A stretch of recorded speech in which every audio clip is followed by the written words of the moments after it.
दोस्तों आज की इस वीडियो में हम बात करेंगे क्लास 5 ड्राइविंग लाइसेंस को लेकर के। अगर ओंटारियो की पर्सपेक्टिव में आप देखते हैं तो वो इक्विवेलेंट होता है G2 के, और यहाँ पर न्यू ब्रुंसविक में हम उसे क्लास 5 बोलते हैं। तो मैंने पुराने एक वीडियो में बताया था कि कैसे आप डायरेक्टली क्लास 5 के लिए एलिजिबल हो जाते हैं, यानी कि अगर आप इंडिया से आते हैं और अपने साथ में IDP लेके आते हैं और एब्स्ट्रैक्ट लेके आते हैं, तो उस बेसिस पे फर्स्ट ऑफ ऑल जैसे ही आप अपना रिटन एग्ज़ाम क्लियर करेंगे देन आप रोड टेस्ट के लिए एलिजिबल हो जाते हैं, और जैसे ही आप अपना रोड टेस्ट सक्सेसफुली पास कर लेते हैं आपको क्लास 5 इशू हो जाता है, और which is equivalent to G2 licence, जो कि ओंटारियो में आपको मिलता है। बाकी स्टेट्स में भी आप अकॉर्डिंगली देख सकते हैं। अब बात आती है मेरे एक्सपीरियंस को लेकर के। तो हुआ ऐसा था कि जब मैं इंडिया से आया था तो ड्राइविंग एब्स्ट्रैक्ट और IDP लेके आया था। आते ही मैं जून एंड में आया हूँ, तो जुलाई में मैंने 22 जुलाई को मैंने अपना रिटन एग्ज़ाम दे दिया था। अब जो रिटन एग्ज़ाम जो होता है वो दरअसल मल्टीपल चॉइस क्वेश्चंस होते हैं और 2 सेट होते हैं, जिसमें एक सेट में आपका होता है साइंस और सिग्नल के बारे में टेस्टिंग्स होती है आपसे कि कौन से रोड साइन का क्या मतलब है, कौन सा सिग्नल पे आपको क्या रिस्पॉन्स करना है। दूसरा होता है रूल्स को लेकर के कि कितनी डिस्टेंस रखनी है, कैसे मर्जर वगैरह होता है रोडों पे। तो ये सब कुछ आप चाहें तो एक्सप्लोर करेंगे तो खुद को भी आपको डिटेल मिल जाएगा। सो न्यू ब्रुंसविक का अगर रिटन एग्ज़ाम का टेस्टिंग का लिंक चाहिए आपको तो वो भी मैं नीचे अटैच कर लूँगा। साथ ही साथ उसका एक स्टडी मटेरियल भी है, यानी कि एक बुकलेट है जहाँ पे सारे रूल्स रेगुलेशन साइन बुक के मतलब समझा रखे हैं। तो अगर आपको वो मटेरियल चाहिए तो आप मुझे मेल कर सकते हैं रिक्वेस्ट, मैं आपको पर्सनली उसका लिंक भेज दूँगा जहाँ से आप डाउनलोड कर सकते हैं फ्री ऑफ कॉस्ट। सो ये तो हो गया अपना रिटन एग्ज़ाम क्लियर करने का। जैसे ही आप रिटन एग्ज़ाम क्लियर करते हैं आप बेसिकली कैनेडियन स्ट्रक्चर के अंदर में आपको लर्निंग लाइसेंस इशू हो जाता है। अब ध्यान रखिए दोस्तों, आपने अपना इंडियन ड्राइविंग लाइसेंस या कोई भी कंट्री से IDP लेके आप आते हैं तो इनिशियली एज़ पर रूल आप 6 मंथ तक यहाँ पर गाड़ी चलाने के लिए एलिजिबल है उस IDP के बेसिस पे। मीनवाइल जब आपने अपना फर्स्ट रिटन एग्ज़ाम दे दिया है तो कैनेडियन सिस्टम में आपको लर्नर भी इशू हो जाता है। तो अब हम आगे बढ़ते हैं फ़ेज़ 2 की तरफ, जिसमें होता है आपका ड्राइविंग टेस्ट, और ड्राइविंग टेस्ट के साथ बाद में आपको आपका क्लास 5 इशू कर दिया जाता है। अब यहाँ पर एक सबसे बड़ा इशू आता है, वो आता है शेड्यूल को लेकर के। अगर न्यू ब्रुंसविक स्टेट की मैं बात करूँ दोस्तों, तो यहाँ पर मैंने बहुत लोगों को ये कहते सुना है कि उन्हें ड्राइविंग टेस्ट का शेड्यूल ही नहीं मिल रहा, और ये सच भी है। मैंने अपने केस की अगर मैं बात करूँ तो मुझे लगभग 10 दिन लग गए थे, जबकि मैंने हर 15-15 मिनट में पोर्टल खोल के देखा, और तब लकीली मुझे यहाँ पर शेड्यूल मिला। अब इसमें कुछ ये जब एक्सप्लोर कर रहा था तो मुझे एक चीज़ और समझ में आई, शेड्यूल रिलीज़ का टाइम, जो मैं आप लोगों से शेयर करता हूँ दोस्तों। यहाँ पर आपको सुनने में आ रहा होगा कि हर ट्यूसडे की शाम को 4 बजे के आसपास जो है वो स्लॉट्स रिलीज़ होते हैं, और कई लोग उसी टाइमिंग में सर्च करते हैं। मैं अपने एक्सपीरियंस से बताता हूँ दोस्तों, ऐसा कुछ भी नहीं है। अबाउट एग्जैक्टली 4 PM आपको मंडे को 10 बजे से लेकर के आपको अपना सर्च स्टार्ट कर देना है। इवन मैं बोलूँगा 9 बजे से अपना सर्च स्टार्ट कर दीजिए, और एवरी 15 मिनट 20 मिनट जब भी आपसे पॉसिबल हो आप सर्च करते रहिए। अब अगर मैं मेरे एक्सपीरियंस की बात करूं दोस्तों, तो मैं जब लगातार खोज रहा था तो ट्यूसडे को लगभग मॉर्निंग में 10 AM के आसपास मुझे स्लॉट मिल गए थे, जिसमें मॉन्कटन के स्लॉट बता रहे थे फर्स्ट वीक ऑफ अगस्त के। बट मेरे को वो टाइमिंग बैठ नहीं रहा था फर्स्ट वीक ऑफ अगस्त, तो इसलिए मैंने उसको बुक नहीं किया। बट हाँ, वो स्लॉट वहाँ पे दिखा रहे थे मॉर्निंग टाइम में ही।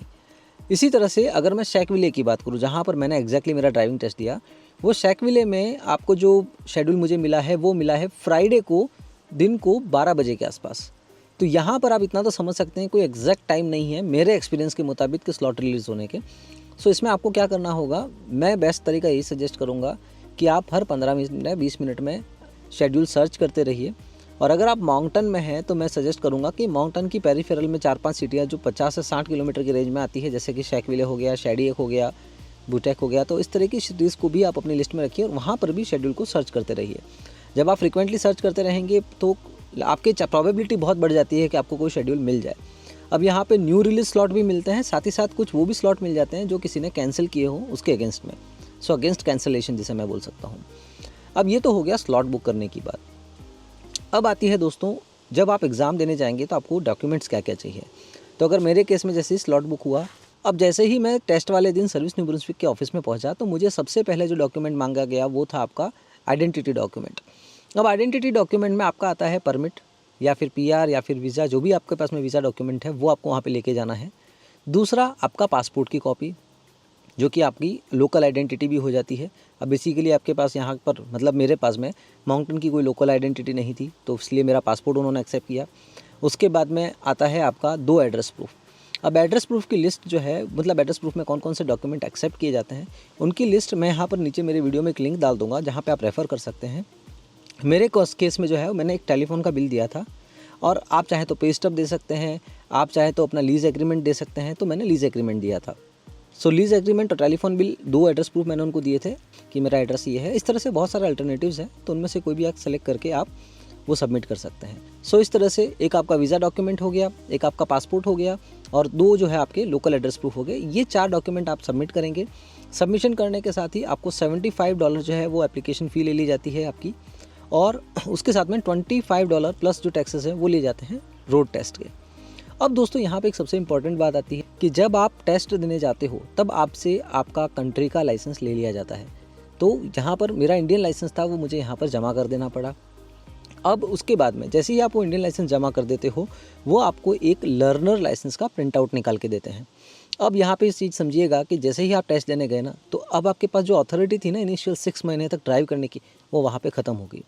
क्योंकि जो आप 6 मंथ तक ड्राइव करने की आपको जो अथॉरिटी दी जाती है, वो 2 डॉक्यूमेंट के बेसिस में दी जाती है। पहला आपका कंट्री का लाइसेंस, और उसके साथ में आपका आईडीपी। ये दोनों डॉक्यूमेंट अगर आपके पास हैं तो आप कनाडा में 6 महीने तक गाड़ी चला सकते हैं। अब चूँकि मैंने मेरा कंट्री का लाइसेंस सबमिट कर दिया, मेरे पास अब सिर्फ आईडीपी बचा है, तो अब इस केस में मैं यहाँ पर गाड़ी ड्राइव नहीं कर सकता अकेले।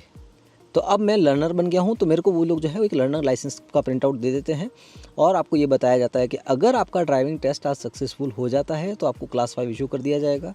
अगर नहीं होता है तो इस लर्नर लाइसेंस के बेसिस पर आप पे सारे वो लर्नर वाले रूल्स अप्लाई हो जाएंगे, जिसमें क्या होता है कि आप एज अ लर्नर लाइसेंस, आपके पास में कोई क्लास 5 या फुल लाइसेंस होल्डर आपकी गाड़ी में आपके साथ बैठा है तो ही आप गाड़ी चला सकते हो, अदरवाइज़ नहीं चला सकते। तो ठीक मेरे साथ भी वही हुआ। मैंने लर्नर लाइसेंस लिया, फिर एग्जामिनर के पास गया। एग्जामिनर ने गाड़ी के डॉक्यूमेंट्स मांगे। अब यहाँ पर आपसे गाड़ी के क्या क्या डॉक्यूमेंट मांगे जाते हैं, जिसमें सबसे पहला आता है गाड़ी का इंश्योरेंस, और दूसरा आता है रजिस्ट्रेशन सर्टिफिकेट। ये 2 डॉक्यूमेंट्स देखता है। फिर एग्जामिनर आपके साथ आ जाता है गाड़ी के पास। गाड़ी में सबसे पहले वो चेक करता है गाड़ी के इंडिकेटर दोनों काम कर रहे हैं नहीं कर रहे, headlight, high beam, low beam, back light और रिवर्स लाइट ये काम कर रही है नहीं कर रही। उसके बाद में वो मिरर चेक करता है कि मिरर सही है, काम कर रहे हैं नहीं कर रहे। उसके बाद वो आपके पास बैठ जाएगा। आपके पास बैठने के बाद में चेक करेगा डायलर में कि आपका गाड़ी में कोई इंजन लाइट वगैरह तो नहीं दिखा रही, और उसके बाद आपका ड्राइविंग टेस्ट स्टार्ट होता है। सो दोस्तों, मैंने मेरे एक फ्रेंड के साथ मिलकर के एक डेमो ड्राइविंग टेस्ट वीडियो भी बना रखा है। सो अगर आप वो देखेंगे तो लगभग जो एक्चुअल ड्राइविंग टेस्ट है उसी की आपको वो फील देगा। आप चाहें तो उसका वीडियो यहाँ पर मैं पॉपअप भी कर दूंगा, या इसके वीडियो के डिस्क्रिप्शन में भी उसका लिंक रहेगा। वहाँ से आप देख सकते हैं कि ड्राइविंग टेस्ट आखिर किस तरह से होता है। ड्राइविंग टेस्ट में बेसिकली मेरा जो एक्सपीरियंस था कि इंस्ट्रक्टर को देखिए दोस्तों, एक चीज़ तो पता होती है कि आपको ड्राइविंग करना आता है। आप अपनी कंट्री में 5 से 6 साल तक गाड़ी चला रखे हो, उसके बाद आप कनाडा आए हो, it means you know how to drive. The concern is वो ये वेरीफाई करना चाहता है कि क्या कनाडा के रूल्स एंड रेगुलेशन आपको पता है या नहीं पता। और उसमें भी उनके कुछ फेवरेट टॉपिक होते हैं, जिसमें आपको बता दूं, एक होता है पैरेलल पार्किंग, जो उनका सबसे फेवरेट टॉपिक होता है। अगर आपने पैरेलल पार्किंग अच्छी की है, आप 30% ड्राइविंग टेस्ट पास कर चुके हो। फिर आता है फ्रंट या रिवर्स पार्किंग, तो वो भी आपसे करवाते हैं। तीसरा 30% जो है वो डिपेंड करता है आप स्टॉप साइन को कितना फॉलो करते हो और डेड जोन को कितना चेक करते हो, यानी कि ओवर द शोल्डर। अब होता क्या है, मैंने भी जब एक डेमो वीडियो बनाया तो उसमें आपने देखा होगा कि जब भी आप टर्न लेते हैं, चाहे लेफ़्ट टर्न हो चाहे राइट टर्न हो, या जब भी आप एक हाईवे पे या कोई भी रोड पर अपनी लेन चेंज कर रहे हैं राइट से लेफ़्ट या लेफ़्ट से राइट में, तो उस दौरान इंडिकेटर देना है, ग्लास में चेक करना है साइड मिरर में कि कोई गाड़ी तो नहीं है। उसके बाद over the shoulder like this आपको चेक करना है दोनों ही साइड में। और इस तरह से जब आप चेक करेंगे तो ये, और उसके बाद में ही जो है आपको अपनी लेन चेंज करनी है या टर्न करना है। तो ये अगर आपने स्टैंडर्ड प्रोसीजर फॉलो किया है, आपके ड्राइविंग टेस्ट सक्सेसफुली क्लियर होने के फर्दर 30% चांसेस बढ़ जाते हैं। और रिमेनिंग जो भी चांसेस है वो डिपेंड करता है आपका स्पीड पे, यानी कि आपकी गाड़ी की स्पीड आपको, मैं नॉर्मली क्या होता है सिटी एरिया में आपका 50 की स्पीड होती है, तो मैं सजेस्ट करूँगा 45 से 50 के बीच में गाड़ी चलाएं। और उसके बाद में जैसे कि अप हिल डाउन हिल, ये छोटे मोटे उनके कुछ पॉइंट्स होते हैं जो आपसे वेरीफाई करते हैं। स्कूल जोन आ गया तो वहाँ पे आप गाड़ी की स्पीड स्लो कर लीजिए। साथ ही साथ एक और चीज़ मैं आपको रिकमेंड करूँगा मेरे एक्सपीरियंस से। देखिए, मैंने कोई ज़्यादा बड़ा एक्सपीरियंस नहीं है, मेरा खुद का ड्राइविंग टेस्ट का एक एक्सपीरियंस है। बट मेरा खुद का ड्राइविंग टेस्ट के एक्सपीरियंस के दौरान मैंने कई लोगों से बातें की थी, कई लोगों को अप्रोच किया था कि आपने कैसे क्लियर किया, कई ड्राइविंग इंस्ट्रक्टरों से बातें की थी, तो उन्होंने जो मुझे सजेशन दिया है उसी का सार मैं इस वीडियो में आपको बता रहा हूँ। सो मेन बात क्या है दोस्तों कि थोड़ा सा आपको इंटरैक्टिव बनना होगा, यानी कि जब भी आप अपने इंस्ट्रक्टर के साथ बैठते हैं तो होता क्या है, उससे थोड़ा थोड़ा बात करते रहेंगे और उसको ये जताते रहेंगे कि आपको रूल्स के बारे में पता है, आप स्पीड वगैरह मेंटेन कर रहे हैं। अब जैसे कि आप मेरे वीडियो में भी देखेंगे तो जब वो स्कूल जोन आ रहा था तो मैंने आपको एक एग्जांपल देके बताया कि मैंने इंस्ट्रक्टर को बोला कि देखिए स्कूल जोन है, ओके मैं स्पीड कम कर दे रहा हूँ। सो इस तरह से अगर आप इंटरेक्टिव रहेंगे तो क्या होता है, एक इंटरेक्शन आप दोनों के बीच में बढ़ जाता है, एक कंफर्ट जोन आता है आपके अंदर भी। क्योंकि जो एक फोबिया होता है ना कि ड्राइविंग टेस्ट के दौरान बंदा डर जाता है, वो फोबिया आपका थोड़ा कम हो जाएगा, आप में कॉन्फिडेंस लेवल आएगा और प्रोबेबिलिटी ऑफ गेटिंग सक्सेस बहुत ज़्यादा बढ़ जाएगी। सो ये ड्राइविंग टेस्ट के दौरान कैसे क्या रहता है उसके लिए तो मैं आप मेरा वीडियो देखेंगे तो मुझे लगता है आपको काफ़ी कुछ अच्छा आइडिया आ जाएगा। रूल्स रेगुलेशन और कैसे चलानी है उसको लेकर के आपको यूट्यूब पे ढेर सारे वीडियो मिल जाएंगे दोस्तों, तो उसको लेकर मुझे वीडियो बनाने की ज़रूरत फिलहाल नहीं लग रही। मेरा अपना जो एक्सपीरियंस था वो मैंने आपके साथ डिटेल में शेयर किया। सो फिर इसी के साथ मेरा भी ड्राइविंग टेस्ट कंप्लीट हुआ, वापस आया तो उन्होंने ड्राइविंग इंस्ट्रक्टर ने मुझे बोला कि भाई तेरी ड्राइविंग वगैरह अच्छी है, चल मैं तुझे लाइसेंस दे देता हूँ। और ठीक है, फिर मुझे क्लास 5 मिल गया। सो इन शॉर्ट इनिशियल 2 महीने में है और वो भी फर्स्ट अटैम्प्ट में मेरा ड्राइविंग लाइसेंस इशू हो गया। अच्छा दोस्तों, ये तो मैंने पूरा एक जर्नी बता दिया कि कैसे आपको ड्राइविंग लाइसेंस मिल सकता है। अब अगर आप कंफ्यूज्ड हैं कि भाई मुझे तैयारी कैसे करनी है, प्रैक्टिस कैसे करनी है, क्या मीडियम्स जो है वो जिनको मैं इस्तेमाल कर सकता हूँ, तो यहाँ पर मैं मेरे एक्सपीरियंस से बताता हूँ। सबसे पहला और सबसे सस्ता मीडियम है यूट्यूब। यूट्यूब आपको 40% तक हेल्प करेगा नॉलेज लेने में। बतेरे वीडियोस हैं, उनको देखिए। पैरेलल पार्किंग कैसे करते हैं, रिवर्स पार्किंग कैसे करते हैं, फॉरवर्ड पार्किंग कैसे करते हैं, स्टॉप साइन 4 वे स्टॉप साइन, 2 वे 3 वे स्टॉप साइन पे आपको कैसे रुकना है, उसी के साथ में इंडिकेटर देके, ओवर द शोल्डर देके कैसे गाड़ी को लेन चेंज करनी है, टर्न लेना है। ये सारे वीडियोज़ अगर आप देखेंगे तो आपको एक बहुत अच्छा नॉलेज आ जाएगा। अब ये तो हो गया नॉलेज की बात कि हाँ हमें पता है कहाँ पे क्या करना है। अब आता है एक्सपीरियंस की बात। दोस्तों मैं आपको रिकमेंड करूँगा कि हैंड ऑन एक्सपीरियंस कीजिए हर चीज़ को, क्योंकि आप नॉलेज तो ले लेंगे बट आप जब रोड पे गाड़ी चला रहे होंगे तो उस वक्त साइमल्टेनियसली चीज़ें हो रही होगी। आप 4 वे पे गए, सामने से भी गाड़ी आ रही है, आपकी गाड़ी भी सेम टाइम पे पहुंची। आपने यूट्यूब वीडियो पे तो देख रखा है कि फर्स्ट कम वाला फर्स्ट निकलेगा, बट कई बार प्रैक्टिकली आप जजमेंट नहीं कर पाते कौन पहले आया क्या आया। तो वो सब कब आएगा, जब आप प्रैक्टिस करेंगे, कंटिन्यूस प्रैक्टिस करेंगे तो आपको वो चीज़ें दिमाग में आएगी। जैसे मेरे साथ भी होता था कि कई बार स्टॉप साइन पे मैं लेट रुकता था, कई बार स्टॉप साइन पे सिर्फ ब्रेक लगाया, गाड़ी रुकी नहीं और चलाने की तरफ बढ़ जा रहा था, क्योंकि प्रैक्टिस नहीं थी। फिर धीरे धीरे जब आप प्रैक्टिस करेंगे तो फिर वो आपका एक बिना कंसंट्रेशन के भी आपका माइंड उसी तरह से रिएक्ट करेगा। ऑटोमेटिकली स्टॉप साइन पे गाड़ी रुक जाएगी, आप तीनों तरफ चेक करेंगे, 3 सेकंड तक रुकेंगे, फिर आगे गाड़ी चलाएंगे। ये अपने आप से होने लगेगा, इंस्टेंट ऑफ कॉन्शियसली आप उस चीज़ को प्लान करें। तो ये एक डिफरेंस आ जाता है। प्रैक्टिस आपको अच्छे से करनी होगी। दूसरा, आप लूप होल्स देखिए, मतलब सिस्टम में कई लोग बताते हैं, वीडियोस वगैरह दिखाएंगे कि हम क्यों फेल हुए, वो चीज़ को भी समझिए, उनकी क्या क्या गलती थी वो समझिए। और सबसे बड़ा फेलियर का दोस्तों एक कारण होता है फोमो, यानी कि आप डर जाते हैं, आपको एक फोबिया सा हो जाता है। जैसे ड्राइवर पास वो जैसे ही इंस्ट्रक्टर आपके पास आके बैठेगा आप एकदम से डरने लग जाते हैं। और ये कॉमन सी बात है, हर जो भी अपना कैंडिडेट है उसके साथ ये इशू होता ही होता है, मेरे साथ भी हुआ था। बट एक चीज़ है कि थोड़ा कॉन्फिडेंस आप जो ला सकते हैं वो ड्राइविंग से ला सकते हैं।